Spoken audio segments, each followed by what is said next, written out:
Hey, what's up, everybody? Welcome into the podcast. It is June 17th, 2017. It's Father's Day weekend this weekend.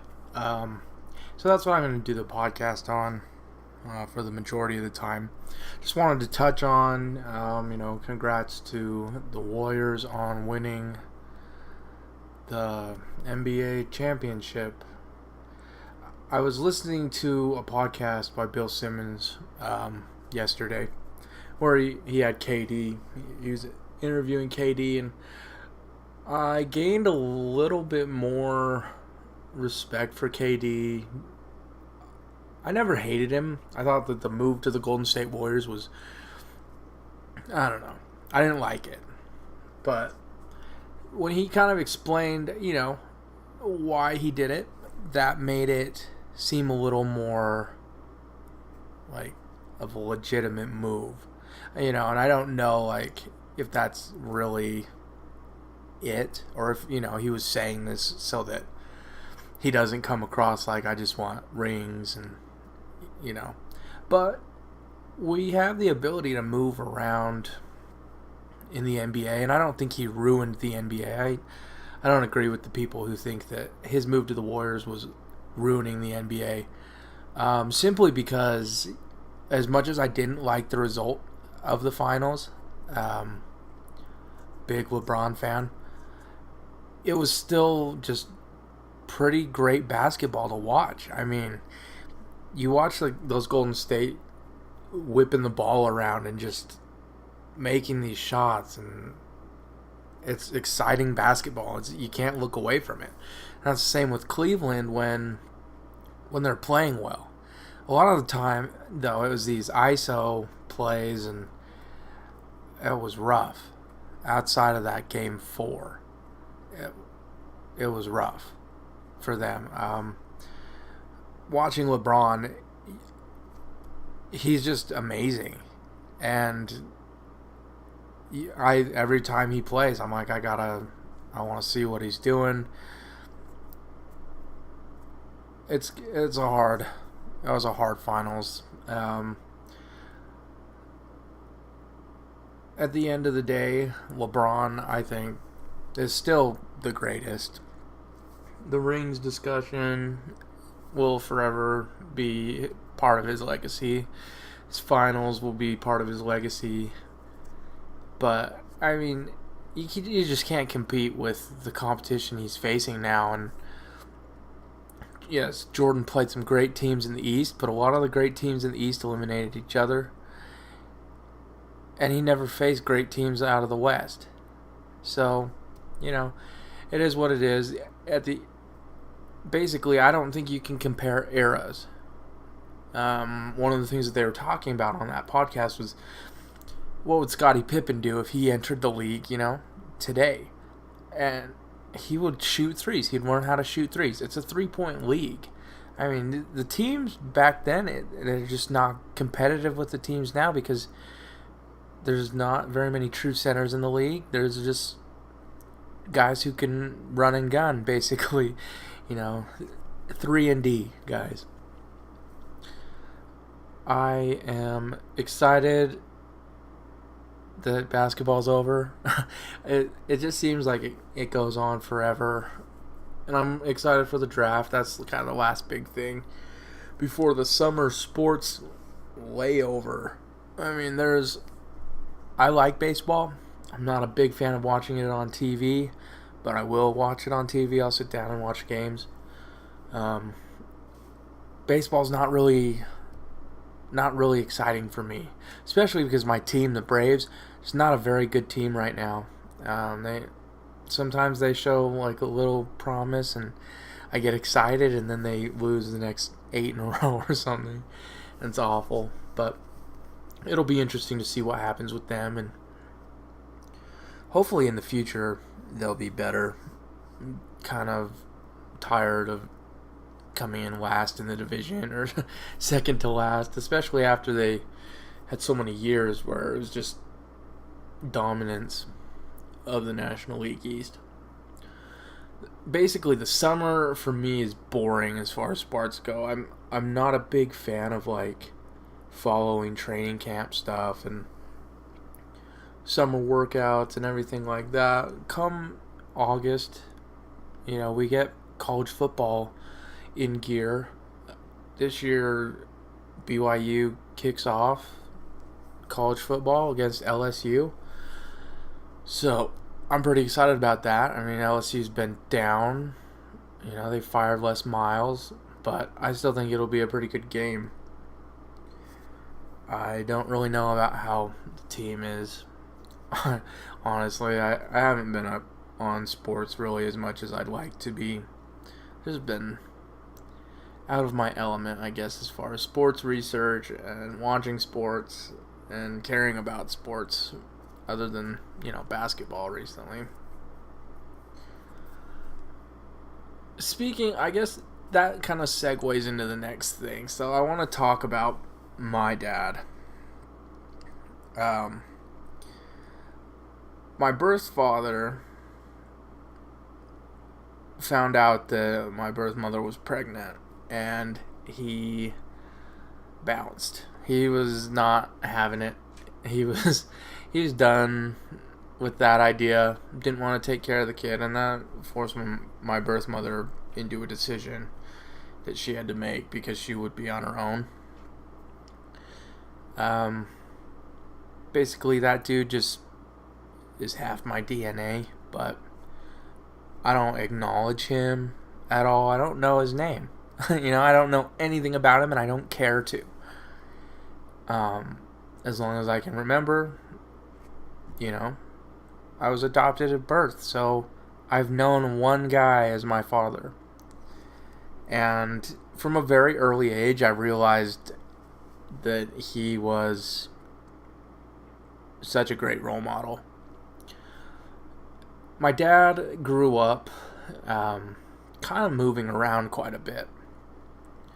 Ultimately was in Baltimore for most of his growing up, high school and all that.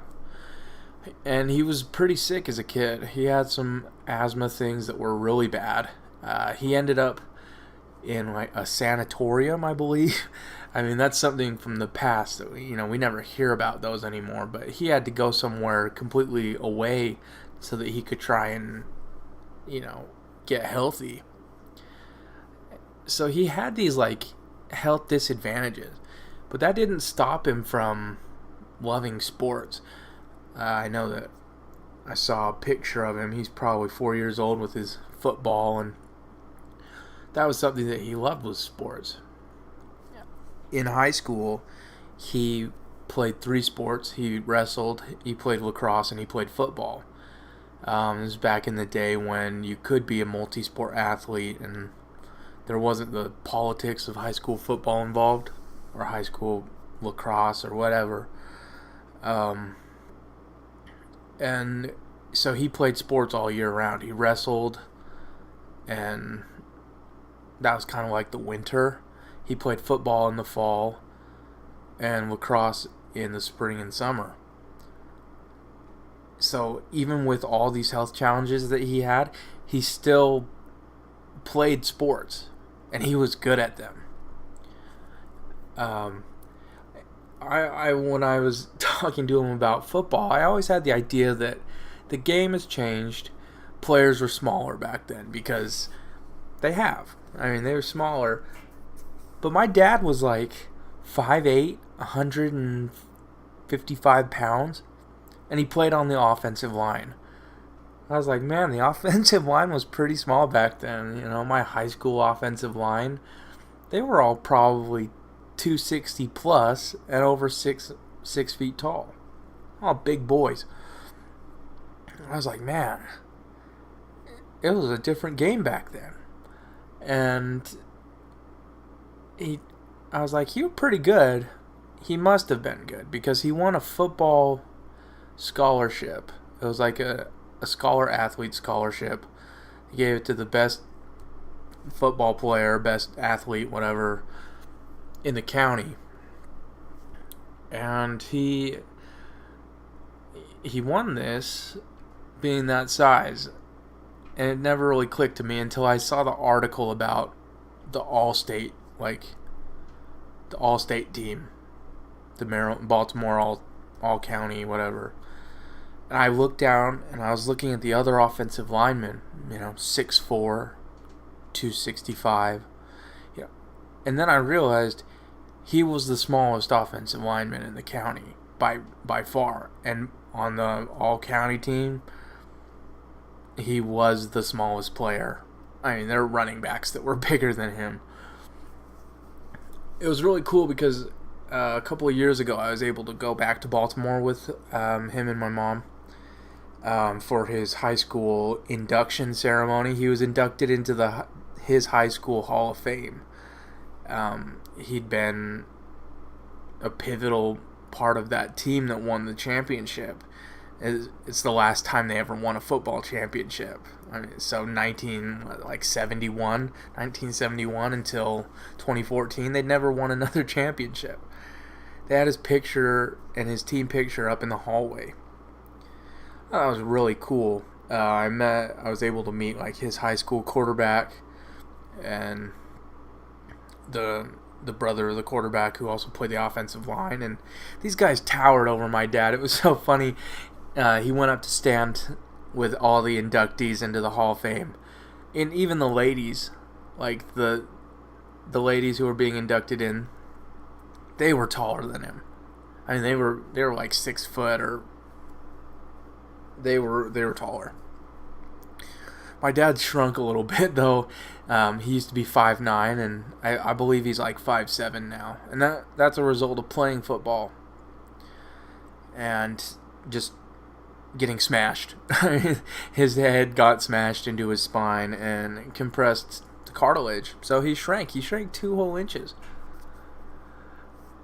Meanwhile, while he was playing all these sports, he was also the student body president. I couldn't believe that. I was like, man, what?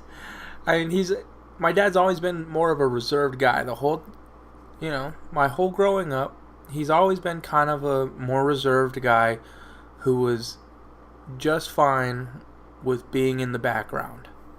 So not the type that I would think of, when I thought student body president. But he must have been very popular with his peers because they voted him in. For growing up, it was always kind of a hard thing for me looking at my dad's accomplishments because I was like, man, I need to step it up. I need to start working harder because he was a 3-sport athlete and student body president, and he went to an Ivy League college, and the more and more I looked, the less I stacked up to it. But I'm always grateful for the things that he did. He didn't ever expect that from me. He wanted me to be smart and be successful. But it was never like, oh, I did this in high school, what are you doing? It was never anything like that. And that comes because he's truly one of the most humble people I've ever met. The majority of people don't know these things about my dad. Okay? His coworkers don't. People in his church don't know. I mean, a couple of them do, but not very many of them know all these things.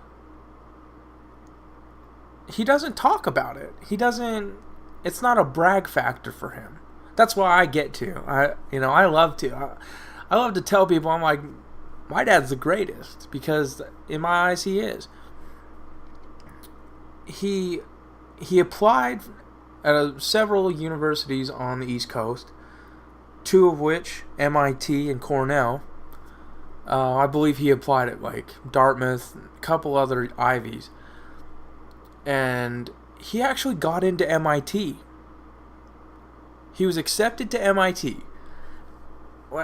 And then he turned MIT down in order to go to Cornell, because Cornell was offering him more money and he could play lacrosse at Cornell. That blows my mind. How many people turn down MIT? They're like, no thanks. I'm not going to go to MIT. That's a dream for a lot of people. to get into a school like MIT, the caliber of MIT. He went to Cornell. He played lacrosse. Ended up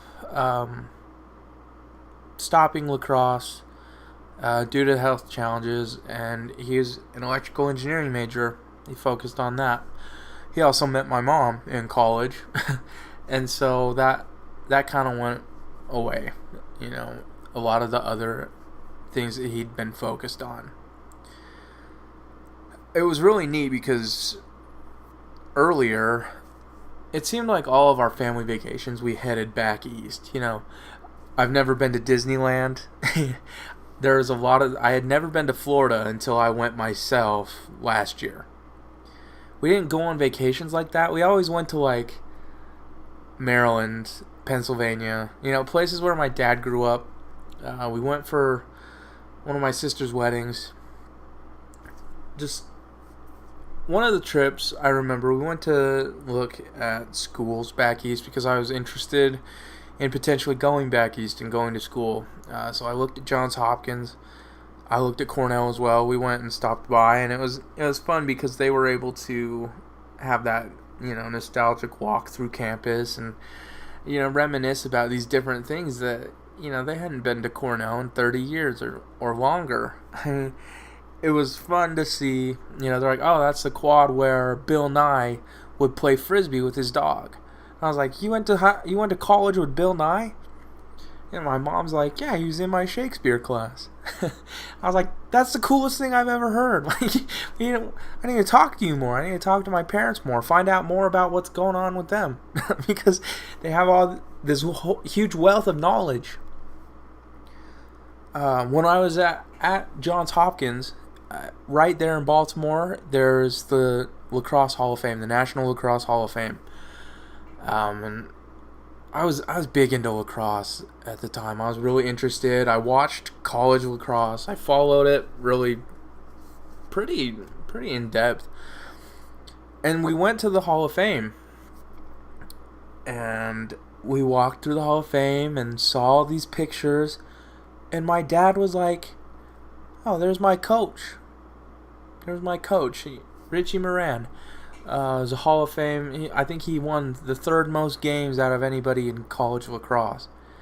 He's like, yeah, there's my coach. Oh, and there's so-and-so. And so he named like 7 guys. He's like, oh, yeah, you know, I remember them. I would practice every day. And that just blew my mind. I'm like, man, that's awesome. That these guys that my dad was like contemporary with are in the Hall of Fame, this Lacrosse Hall of Fame. It's too bad that he had the health challenges that he did. I think that the year after he quit, Cornell won the national championship in men's lacrosse.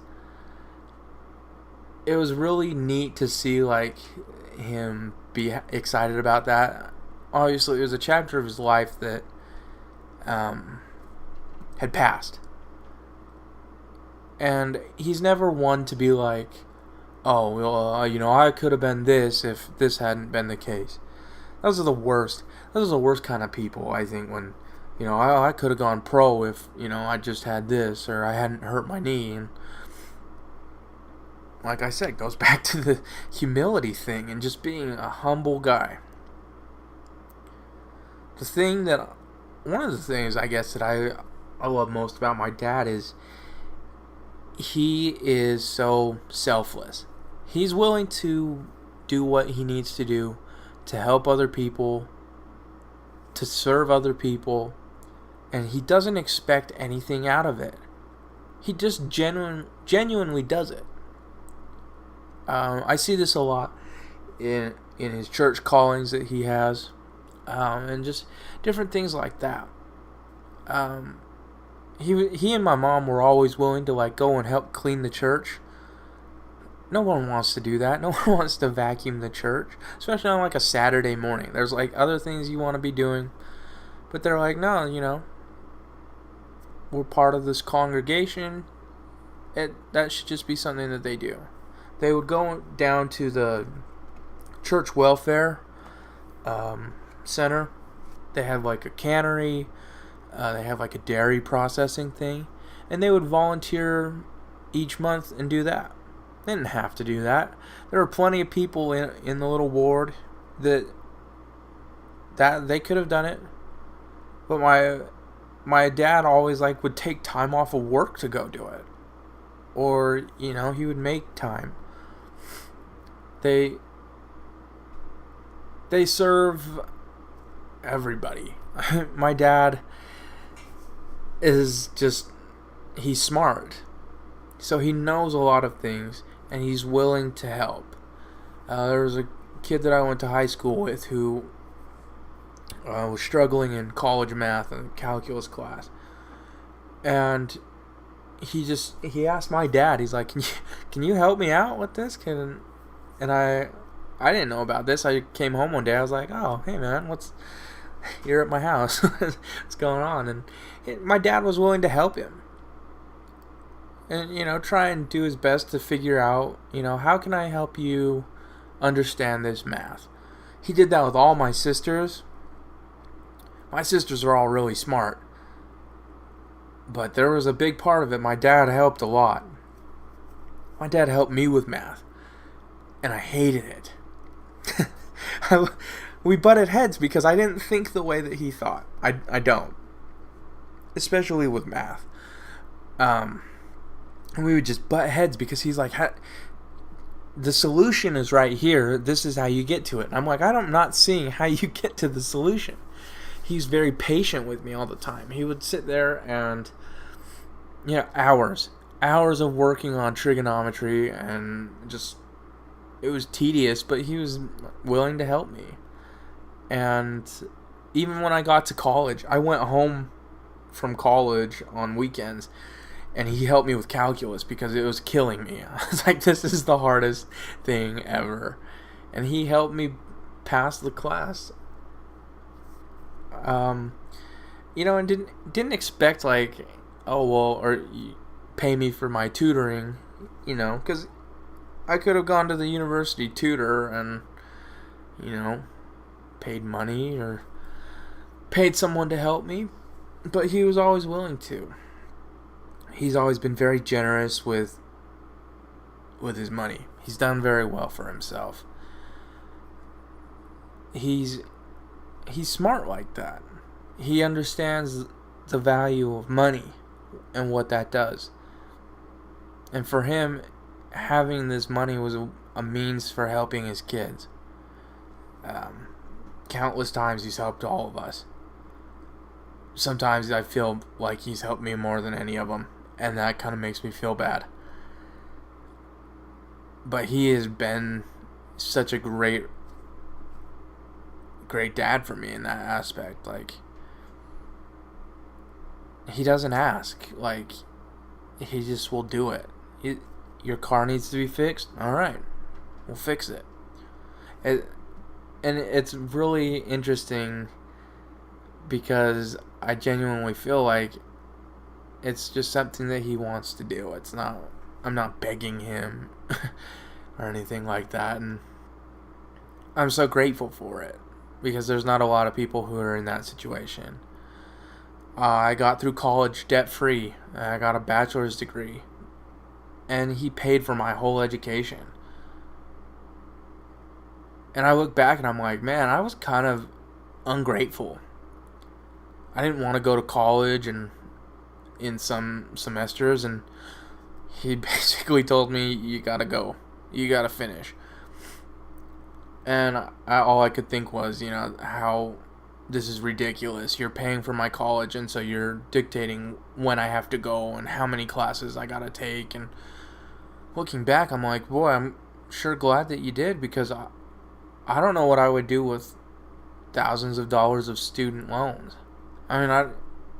Debt is hard.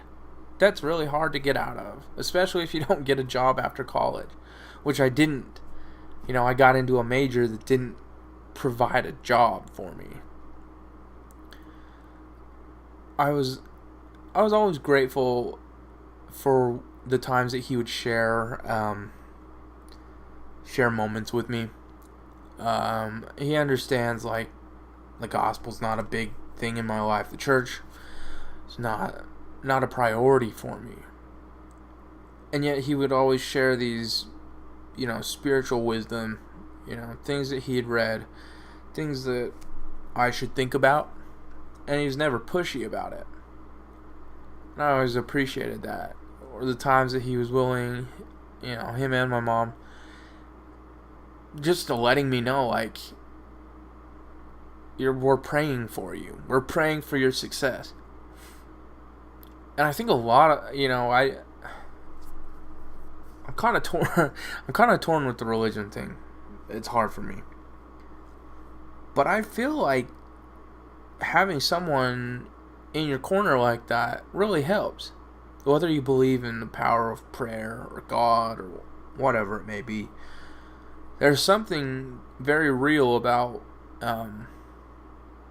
feeling like that. And the feeling you get knowing that someone is pulling for you to be better. It's hard because I guess my relationship with my dad has always been good, but it's not been a sharing relationship. Don't share a lot with him. I don't share a lot with my parents in general. After my most recent breakup, I remember my dad came over and he just basically opened up to me and told me that he was sad about it and that he was hurting for me because I was hurting. And he just gave me a big hug, and that just felt so good. It left me a little bit speechless. He didn't ask. He didn't ask to come over to my apartment. He didn't tell me he was coming over. I just heard a knock and opened the door, and he was there, and that just meant a lot to me. Sorry. I am grateful for the fact that, like, he does care about what's going on in my life. Sometimes I feel like I disappoint him, just like with my mom. I disappoint him with some of my choices, and ultimately I try to be the best person that I can be because that's who he is. He's the very best person that he can possibly be, and he's been an incredible role model for me. And I love spending time with my dad. I know that the LDS General Conference is twice a year, and I go to the priesthood session with him, and we'll grab like dinner, and then we'll go listen to the church talks, and that's been something that I've done with him since I was 12, since I became a member of the priesthood or whatever. That's a good time for me. I don't like church. I really don't. It's hard for me to be there. I like to learn and study on my own, but it's hard. Church is hard. But with that, I'm like, I get to support my dad in this because this is something that he believes, and I can be there for him, and I can go and support him. And when I was in South Carolina, I actually missed it. I didn't get to go to the priesthood session with my dad, the year that I was gone. And, I called him on conference, and I let him know. I was like, wish that I could go with you, what do you have going on? Are you going to go with someone? And I think he went by himself and, sat by himself, and I wish I'd been there, My dad has always been very supportive of me, like, with sports. My decision, I played lacrosse for a couple years, and I was pretty nervous about that because he was so good at it. He was very good at lacrosse. He went to Cornell, and, like, my first coach knew that. And my first coach recruited my dad hard. He wanted him to coach the boys' lacrosse. Because, he was probably the one guy among the team's dads, the team's coaches, or anything that had any kind of lacrosse experience other than just seeing it on ESPN 3, on a Saturday afternoon. Unfortunately, my dad, his work schedule didn't allow that. I remember that he would come to every one of my games, and he'd stand on the sideline and he would watch. And there were some rough games, and he didn't kill me on them, which I was so glad, because some guys' dads just, it's like they're trying to live through their kid, and they sit there and they critique every point of their game, and what did you do wrong? What could you have done better? And my dad was there. You had a good game. You had some stumbles, but you had a good game. And that was nice for me because he was supportive. Ultimately, I didn't continue with lacrosse, but I think if I had, he would have been right there helping me. We would play catch. He basically taught me the game, and so that I had somewhat of an understanding and knowledge of the game.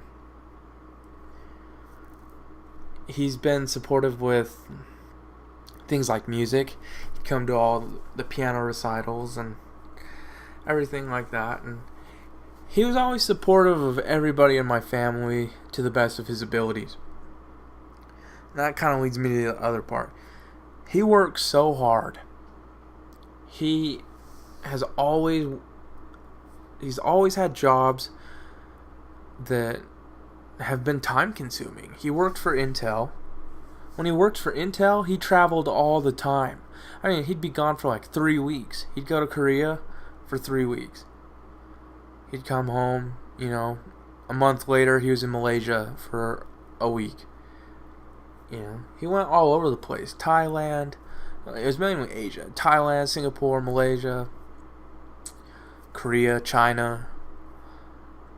And he just was always willing to spend the time that he did have with us, with my family. I don't really remember a lot of the early stuff. I have kind of an awful memory, long-term memory, I guess. I don't remember a lot of my childhood.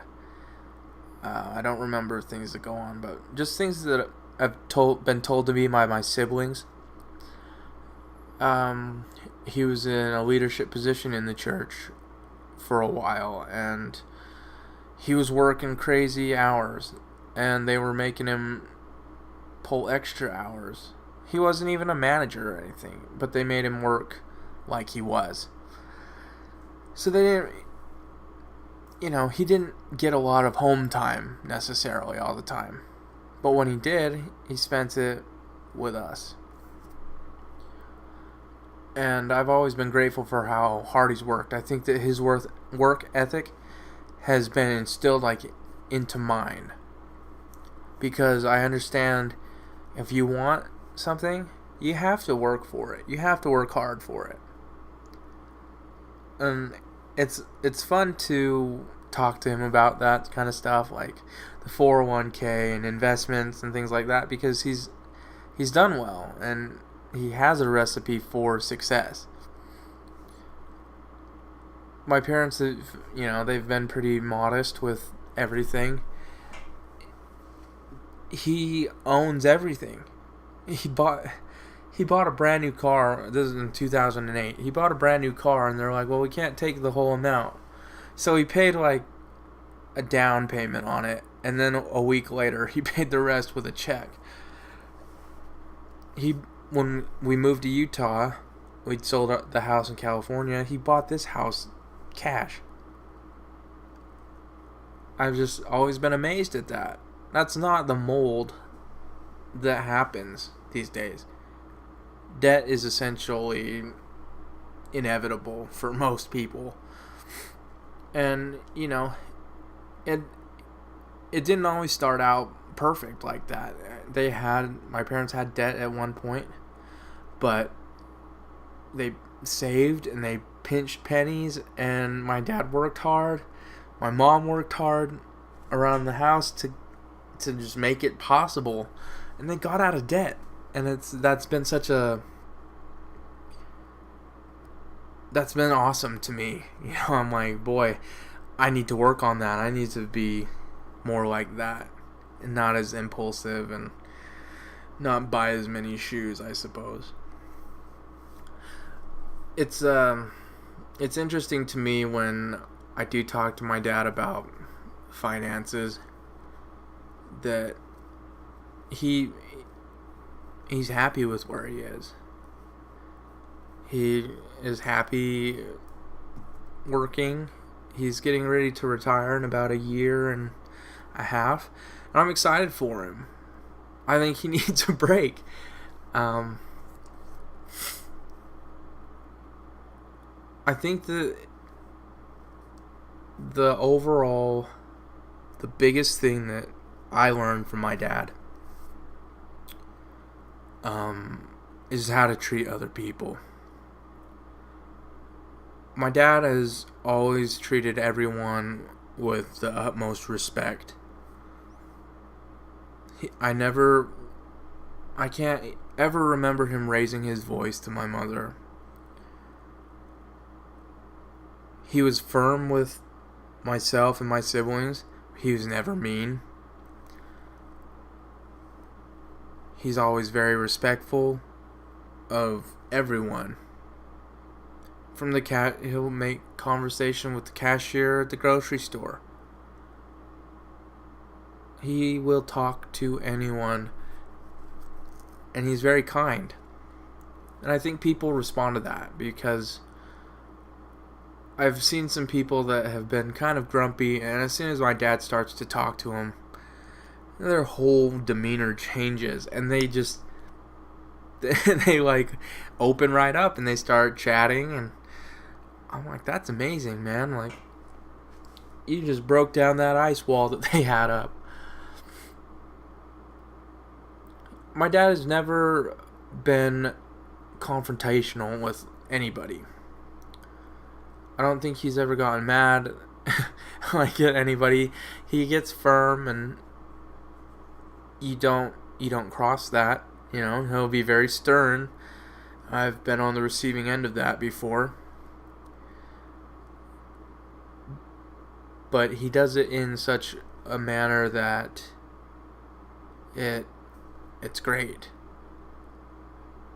It's a teaching moment. It isn't a scolding moment. It isn't disparaging at all. He's always had the ability to connect with people, I believe. Like I said, he's kind of been fine with being in the background a lot, and he'll do things behind the scenes to make things happen, and other people may take the credit, but that doesn't sit, with my dad. It doesn't just kill him. And I think that that's ultimately like the kind of person that I want to become, and the person that I'm striving to become. I'm trying my best, I guess, to emulate my father in my dealings with other people, my willingness to serve, my willingness to be available. And I owe everything to him. So, despite the fact that he's not my blood, not my biological father, I mean, that doesn't mean very much, because, my dad is my hero. You hear that a lot. A lot of people say that, but my dad ultimately is the man that I want to become. The type of selfless, just hardworking, compassionate man that my father is. The way that I see how he treats my mom it's great. And I'm very glad that I have a role model like that. I think that it's hard for people who don't have a father figure, because moms are great, but there's some things that I think that you just need to see from your father or from a father figure. I think that there's things that you can talk about with your dad that you might not be able to talk about with your mom. So, I'm grateful, 26 years with the guy, and I'm glad that he's still around. It's been kind of scary. He's had some different health challenges. Never any that, like life-threatening. But I worry about him, I'm always wondering, I hope he's doing okay. I hope he's able to sleep, which, he's had a really hard time for years being able to sleep, being able to breathe, right? He has touchy lungs. So, I don't necessarily pray daily, but any chance that I do get, that I take time out of my day, I'm thinking about my parents, thinking about my dad's health, my mom's health, and I just hope that they're doing well. One thing that I missed a lot about South Carolina was the fact that I couldn't go over and see them. I've always enjoyed that. I try and go over every weekend. On Sundays I'll go over and see them, and I can just talk to them, just hours of conversation about whatever. I like that I work with my dad. I thought it was cool, when I would be introduced to people, and someone, oh, that's Janelle's son. And every single person spoke so highly of my father, and I completely agree. He works hard. He works very hard. He puts in all this time and effort, and I don't think he gets recognized as much as he should, but any chance that I get to brag about him. And so for Father's Day, I was excited because I get to brag about him. I get to talk about how important he is to me and what he means to me. So hopefully everyone has a good Father's Day. Hopefully you reach out to your dads. If he's not around, I'm sorry. That's really hard. And I honestly don't know what I would do without my dad. But hopefully it's a good weekend for everybody. And I think I'm going to wrap. Hopefully, I keep saying that I'm going to do a midweek podcast. It's been pretty busy, and I'm still trying to work out different guests. But it will happen. I'm almost, I'm on my 7th podcast, I believe. I didn't actually think that I would get as far as this. But it's nice being excited for something and having a goal that each Saturday morning I'd get a podcast out for people to listen to and hopefully say some things that were interesting, inspiring, something. But yeah, I hope everyone has an excellent weekend. Thanks for tuning in.